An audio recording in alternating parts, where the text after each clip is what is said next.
அப்பாடா! ஸ்கூலை ஒரு வழியாக முடிச்சிட்டேன். இனி எனக்கு எந்த பிரச்சனையும் இல்லை. நான் பாட்டுக்கு ஜாலியாக இருக்க போகிறேன். மார்க்கும் ஓரளவுக்கு டீசெண்டாக வாங்கிட்டேன். இன்னி காலேஜ் போகிறேன், கலக்கிறேன், சந்தோஷமாக இருக்க போகிறேன். சந்தோஷமா? ரவி பிரசாத்தே, என்னப்பா சொல்கிற? ஸ்கூல் முடிச்சியே சந்தோஷமாவா இருந்த நீ? வெறுமை தான். காலேஜ் போறிய சந்தோஷமாவா இருக்க போகிற? அங்கேயும் வெறுமை தான். போ போ. மா மா நீ சொன்ன மாதிரி எப்படி செம்மையாக மார்க் வாங்கிட்டேனா? இப்போ காலேஜ் வேறு போனோம், நிறையா திங்ஸ் வாங்கணும். ஷர்ட்டு, பேண்ட்டு, ஷூவு, அதோட முக்கியமாக பைக் வாங்கணுமா. அன்றைக்கி நம்ம சிக்னலில் நிற்கும் போது ஒரு பைக் அப்படியே குனிஞ்ச மாதிரியே வந்து நின்றுச்சுல, நான் கூட காமிச்சேனே, அதே பைக் தாம்மா எனக்கு வேணும். அந்த பைக்கை மட்டும் வாங்கிட்டேனா ரோட்டில் சும்மா படுத்து படுத்து படுத்து எந்திச்சு போகணுமா. படித்தவன் பாட்டை கெடுத்தான், எழுதினவன் ஏட்டை கெடுத்தான்ற மாதிரி நீ வாங்கின மார்க்குக்கு நான் தாண்டா தெருவில் தலை குனிஞ்சு போயிட்டுருக்கேன். இதில் உனக்கு குனிஞ்சு போகிற பைக் வேணுமா? இங்கே நகையை அடகு வச்சு காலேஜ் ஃபீஸு கட்டியிருக்கேன். ஒழுங்காக காலேஜ் பஸ்ஸில் போனோமா வந்தோமான்னு இருக்கணும். ஏதாச்சும் ஏடா குடம் பண்ணிட்டு திரிஞ்ச கை காலை உடச்சி போட்டுருவேன். ஐயோ அம்மா, எப்படிம்மா காலேஜ் பஸ்லலாம் போனால் கெத்தாவே இருக்காதுமா. அம்மா பசங்களாம் ஓட்டுவாங்கம்மா. அம்மா அட்லீஸ்ட் ஒரு செகண்ட் ஹேண்ட் பைக்காச்சும் வாங்கி கொடுமா. எடு அந்த விளக்க மாத்த. சாரு அவ்வளோ கஷ்டப்பட்டுட்டு காலேஜுக்கு போக வேணாம், வேலைக்கு போ. நான் தான் அந்த காலத்தில் படிக்கலை, இதுங்களையாவது படிக்க வைக்கலான்னு பார்த்தா எங்கே கேட்குதுங்க. பைக்கு கேட்டு பல்பு வாங்கினியே, பஸ் ஏறி காலேஜ் போறியா? போப்பா ரவி, போங்க. ஸ்டூடெண்ட்ஸ் எல்லாம் காலேஜ் வந்திருக்கீங்க. இங்கே ஸ்கூல் மாதிரி ஜாலியெல்லாம் இருக்கக்கூடாது. லைஃப்பை சீரியஸாக எடுத்து ஒழுங்காக கெரியரை ஃபோக்கஸ் பண்ணி படிங்க. முக்கியமாக அரியர் மட்டும் வச்சிடாதீங்க. அரியர் விழுந்துச்சு, வாழ்க்கையே போச்சு. ஐயோ என்னடா இது, காலேஜ் லைஃப்னா இவ்வளோ ப்ரெஷராக இருக்குது. நம்ம எதிர்பார்த்த சந்தோஷம் எதுவுமே இங்கே இருக்காது போலையே. காலேஜு அது கல்லற, இப்போ நீ என்ன தான் சொல்லுற? என்ன ரவி பிரசாத், காலேஜ் வந்தால் சந்தோஷமாக இருப்பேன்னு சொன்னீங்க போல. பாத்தியா, வெறுமை தானே? ஆமாம், அரியரு ஆலங்குடி பஸ்ஸு விட்டா போயிடும். அவன் கிடக்குறான் பிரசாத்து, வருஷம் வருஷம் இதே தான் சொல்கிறான். காலேஜ் லைஃப்னா இன்னும் என்ஜாய் பண்ணுறது எவ்வளோ விஷயம் இருக்குது. என்னத்த பண்ண, இனி காலேஜ் லைஃப்பில் எதுவுமே சந்தோஷம் இல்லை போல். தலைவர் படம் இருக்குல்ல, போகிறோம் மாஸ் பண்ணுறோம். சினிமாவுக்கு போகிறதா? அதில் என்ன ப்ரோ சந்தோஷம்? ப்ரோ, படத்துக்கு போகிறது வேற, நம்ம வீனஸ் ஸ்டார் படத்துக்கு போகிறது வேற. It's a life time experience bro. காலைல 4 மணி தேட்டர் வாசலில் நிற்கிறோம், தேட்டரே திறக்க மாட்டான். போலீஸ்காரன் வரான், அடி வாங்குகிறோம், பால் ஊற்றுறோம். யாருக்கு?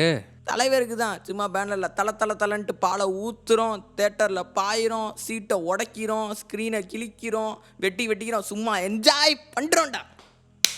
போட்டு இதெல்லாம் பண்ணிட்டு இருந்தா அப்போ எப்படா படம் பார்க்குறது? அதுக்கு தான் மேட்னிஸோ ஈவினிங்ஸோ நைட் ஷோ இருக்கே, இந்த வாரம் ஃபுல்லாக பார்த்துக்கிட்டே இருக்கலாம். டேய், அந்த வாரம் ஃபுல்லாக செமஸ்டருடா. ப்ரோ, செமஸ்டர் வரும் போவோம், பட் வீனஸ் ஸ்டார் படம் அது படம் இல்லை, அது பாடம். ஏய், பேனர் அடிக்கணும், போஸ்டர் ஒட்டணும், கொடி கட்டணும். எந்திரி எந்திரி எந்திரி, நம்ம நிறைய வேலை இருக்கு. Venus Venus Venus.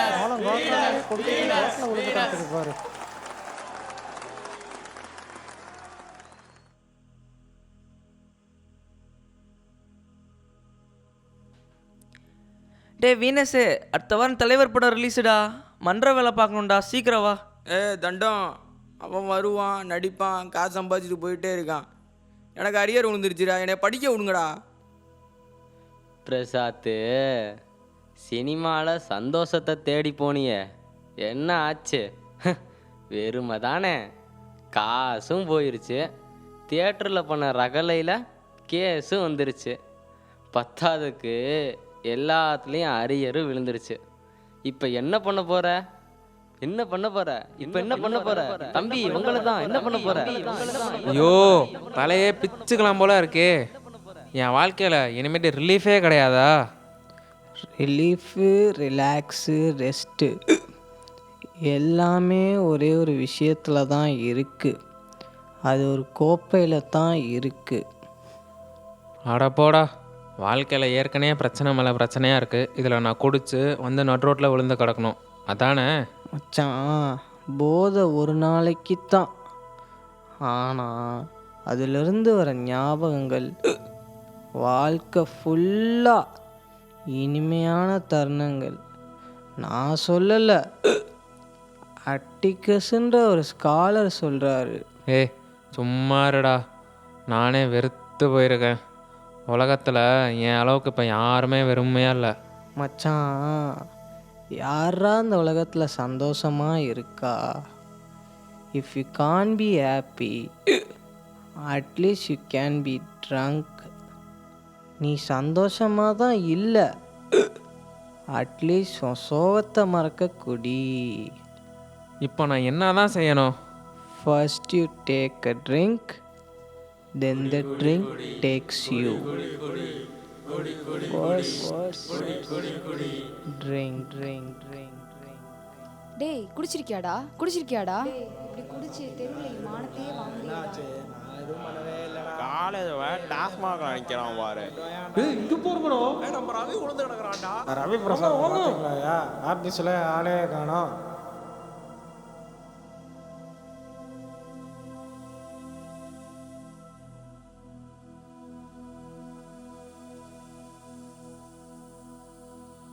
வாங்க வாங்க உட்காருங்க. என்ன சொல்கிறார் மிஸ்டர் ரவி பிரசாத்? எங்க கை நீட்டுங்க, காட்டுங்க. ப்ரெஷர்லாம் நார்மலாக தான் இருக்குது, ஆனால் ஸ்கேன் பார்த்தேன், லிவர் ரெக்கவர் ஆக மட்டும் சில வருஷங்கள் ஆகும். இனி உங்கள் பழைய வாழ்க்கையை திரும்பி பார்க்கவே கூடாது. டேப்லெட்ஸ் தரேன், ரெகுலராக சாப்பிடுங்க. நெக்ஸ்ட் சிட்டிங்கில் பார்ப்போம். டாக்டர், எனக்கு ரொம்ப டிப்ரெஷனாக இருக்குது டாக்டர். என்ன பண்ணாலும் இந்த டிப்ரெஷன் என்னை விட்டு போகவே மாட்டேங்குது. இந்த பழைய நினப்புகள்லாம் திரும்ப திரும்ப வந்துகிட்டே இருக்கு டாக்டர். இந்த டிப்ரெஷன்லாம் என்னை விட்டு போகிறதுக்கு எதுவும் மருந்து மாத்திரை இருக்கா? ஏதோ காய்ச்சலுக்கு மாத்திரை தாங்கன்னு கேட்குற மாதிரி கேட்குற. இங்கே பாரு, டிப்ரெஷன்லாம் it's not a physical thing, it's a mental thing. நீ தான் அதை ஓவர் கம் பண்ணணும். காலேஜ் முடிச்சுட்டு வீட்டில் சும்மாவே இருந்தால் டிப்ரெஷன் தான் இருக்கும். வேலைக்கு எங்கேயாச்சும் போய் சேரு, அப்போ தான் இந்த டிப்ரெஷன்லாம் ஓடி போகும்.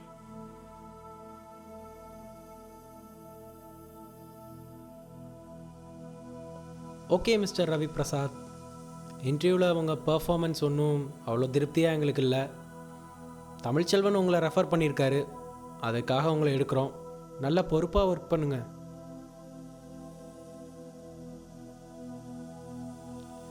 குடி குடின்னு போதையில் சந்தோஷமாக இருந்த, தனி உலகத்துல ராஜா மாதிரி இருந்த. இப்போ வேலையை விட்டா வீடு, வீடை விட்டா வேலை. சே, என்ன வாழ்க்கைடா அது! வெறுமை தான், உனக்கு எல்லாமே வெறுமை தான். ஷோ, என்ன ப்ரோ, ஒர்க்கு ரொம்ப டைட்டாக போயிட்டுருக்கா? வாழ்க்கையில் எல்லா விஷயத்துலேயும் ஒரு பிரேக் வேணும் ப்ரோ. கம்ப்யூட்டர் வேலை பார்த்துக்கிட்டே இருந்தா ஹீட் ஆகுதுல, அதே மாதிரி தான் நம்மளும். Take a break, see places, explore பண்ணுங்க ப்ரோ. அட, இந்த டைட் ஒர்க்கில் எங்கே ப்ரோ போகிறது? என்கிட்ட பிளானும் இல்லை, முன்ன பின்ன போன எக்ஸ்பீரியன்ஸும் இல்லை. ஹிமாலயாஸ் போங்க ப்ரோ, அந்த வைபே தனி. ட்ராவல் பண்ணி போக போக இந்த புது புது விஷயங்கள்லாம் பார்க்க பார்க்க இந்த டென்ஷனு, இந்த ஒர்க் ப்ரெஷர் எல்லாம் தானாக இறங்கிடும் ப்ரோ. நீங்கள் ஒரு ஆஃப் ரோட் பைக் வாங்கிட்டு ஹிமாலயாஸ் போங்க. ஐ பெட் யூ நீங்கள் திரும்பி வரும்போது ஒரு புது மனுஷனாக தான் வருவீங்க. இந்த ஒர்க் ப்ரெஷரு, குடும்ப பொறுப்பு, இதுக்கெல்லாம் ஒரு பிரேக் விடுவோம். இஎம்ஐயில் வண்டி எடுக்கிறோம், கிளம்புறோம்.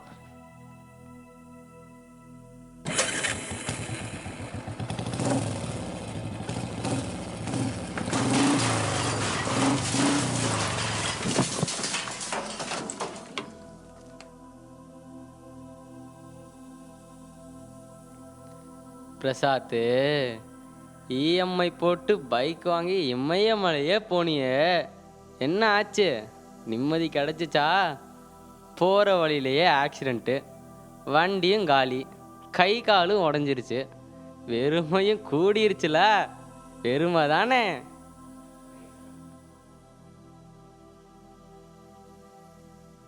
பிரசாத் சார், ஆக்சிடென்ட் ஆச்சுன்னு கேள்விப்பட்டேன். இப்போ எப்படி இருக்கீங்க? ஓகேவா?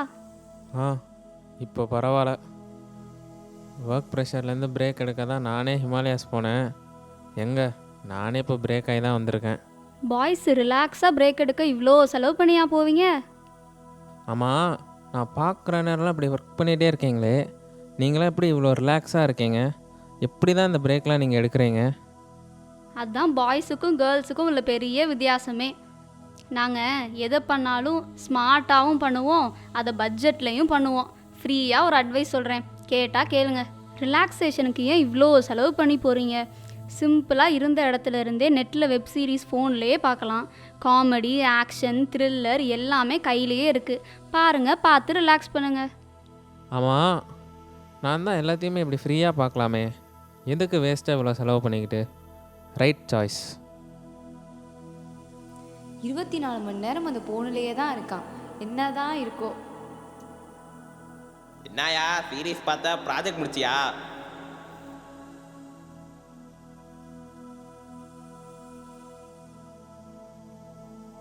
என்ன ரவி பிரசாத் சார், ஆஃபீஸில் ஆளே பார்க்க முடியல. மேனேஜர்கிட்ட வேற செம்ம டோஸ் வாங்க போகிறீங்க போல். மேடம், நீங்கள் சொன்ன வெப் சீரிஸ்லாம் பாதி பார்த்ததுக்கே நான் மேனேஜர் ரூம் வாசலில் வந்து நிற்கிறேன்.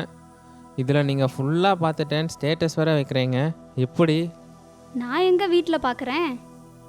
அப்போது எங்கே பார்க்குறீங்க? நான் எல்லாத்தையும் ஆஃபீஸ்லலாம் உட்காந்து பார்க்குறேன். சரி சரி, மேனேஜருக்கு போய் நல்லா ஐஸ் வச்சுட்டு வாங்க. சீரீஸு, படம், நாடகம்னு வாழ்க்கையே செம்ம இன்ட்ரெஸ்டிங்காக போச்சுல. பட் இப்போ உன் வேலையே போகுது. ஆனால் உன்னியா, நீ பார்த்த சீரீஸ்லாம் என்னையா ட்விஸ்ட்டு இப்போ வாழ்க்கையில் நடக்குது பாரு, அதுதான் செம்ம ட்விஸ்ட்டு. வெறுமை தான். கடன், இஎம்ஐ, இப்போ வர இந்த பிரச்சனையா? என்ன பிரசாத், மேனேஜர் பக்கவா? நம்மளை மாதிரி உண்மையாக உழைக்கிறவங்களுக்கெல்லாம் என்றைக்குமே அங்கீகாரம் கிடைக்காது. பிரசாத், நீங்கள் ஒன்று புரிஞ்சுக்கணும். இங்கே இருக்க எல்லாமே ஆட்டு மந்தை. முதலாளி சொல்கிறதுக்கெல்லாம் தலையை ஆட்டி ஆட்டி வாழ்கிறவங்க. இவங்கெல்லாம் ஆடாவே வாழ்ந்து ஆடாவே செத்து போகிறவங்க. பிரசாத், நீங்கள் ஒன்று யோசிச்சு பாருங்கள். நீங்கள் வேலை பார்த்து நீங்கள் ரிட்டையர் ஆகும் போது உங்கள்கிட்ட என்ன இருக்க போகுது? ஆஃப்டர் ஆல் ஒரு வீடு, மேபி ஒரு கார், அதுவும் இஎம்ஐ ஒரு பேங்க் லோனில் தான் இருக்க போகுது. இப்போ என்ன தான் ப்ரோ சொல்ல வரீங்க? இப்போ நான் என்ன தான் பண்ணணும்? தைரியம் பிரசாத். இந்த ஆட்டு மந்தங்கிட்ட இல்லாத தைரியம் உங்களுக்கு வேணும். வேலையை விட்டுருங்க. Yes, come out. நம்ம ஒரு பிஸ்னஸ் ஸ்டார்ட் பண்ணலாம். இந்த கம்பெனிக்கு வர ஆர்டர் நமக்கு வராமலா போயிட போகுது. பிரசாத், நீங்கள் ஃபஸ்ட்டு உங்கள் பேரில் பேங்க்கில் ஒரு பிஸ்னஸ் லோன் எடுங்க. பத்தலைனா கந்து வட்டி அந்த மாதிரி ஏதாச்சும் வாங்கிக்கலாம். ஆனால் பிரசாத், ஒன்று மட்டும் ஞாபகம் வச்சுக்கோங்க, நான் அவங்க கூட கடைசி வரைக்கும் ஒரு நிழலாக இருப்பேன். இன்றைக்கி நீங்கள் எடுக்கிற முடிவில் தான் உங்கள் வாழ்க்கையே இருக்குது.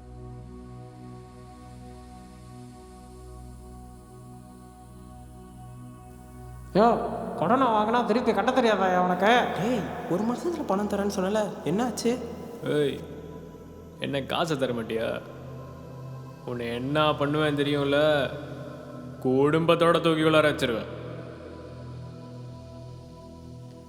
ஏ ரவி, என்னடா இப்படி ஆச்சு? ச்சே, ஒரு மனுஷனுக்கு வாழ்க்கையில் இவ்வளோவாடா பிரச்சனை இருக்கும். இந்த கடன்காரங்களாம் சொல்கிறத பார்த்தா குடும்பத்தோட ஜெயிலில் வச்சுருவாங்க போலையே. என்ன பண்ணுற ரவி? 100 பேரில் 10 பேர்த்துக்கு இப்படி தான் ஆகுது. அமைதி தானே உனக்கு வேணும். அமைதி, நிம்மதி எல்லாமே ஒரு இடத்துல தான் இருக்குது. டே ரவி பிரசாத், டே ரவி. யார் நீங்கள்? டே, என்ன தெரில, நான் தாண்டா குமார். டேய் கோளார குமார், நீயா? என்னடா ஆளே இப்படி மாறிட்ட? போலீஸ் கேஸு, ரவுடிசம், இப்படி வேற மாதிரி இருந்தியாடா? ஆமாண்டா, எல்லாமே கெத்துன்னு நினச்சி தாண்டா போனேன். ஆனால் எல்லாமே வெத்துடா. உன்னை பற்றி பசங்க சொன்னாங்கடா, ரொம்ப கஷ்டமான பாதையில் போறியாமே. ஆமாடா, அது போது. ஆனால் உன்னை பார்த்தா தானே எனக்கு ஆச்சரியமாக இருக்குது. எப்படி அப்படி மாறின? ஆமாண்டா, வாழ்க்கையே முடிய போகுதுன்னு நினச்சேன். ஆனால் ஒரு ரட்சகர் என் வாழ்க்கையில் வந்தாருடா. என் வாழ்க்கையே மாற்றிட்டாரு. அவர் பேர் ஏசு கிறிஸ்து.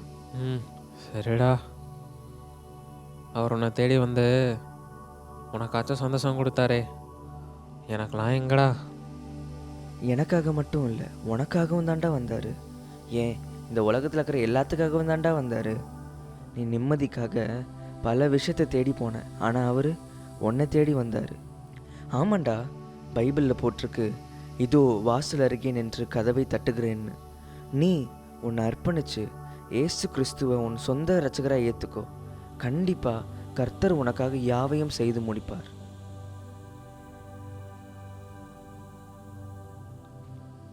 இயேசுவே, நீங்கள் என்னை தேடி வந்திருக்கீங்கன்னு குமார் சொன்னான். அதை நான் நம்புகிறேன். நிம்மதிக்காக நான் எவ்வளோ விஷயம் பண்ணிட்டேன். இப்போ நான் உங்களை தேடி வந்திருக்கேன். ஏய், என்னடா பண்ற? என்ன பண்ற? இதை பண்ணாதடா. ஏய், இதை பண்ணாதடா.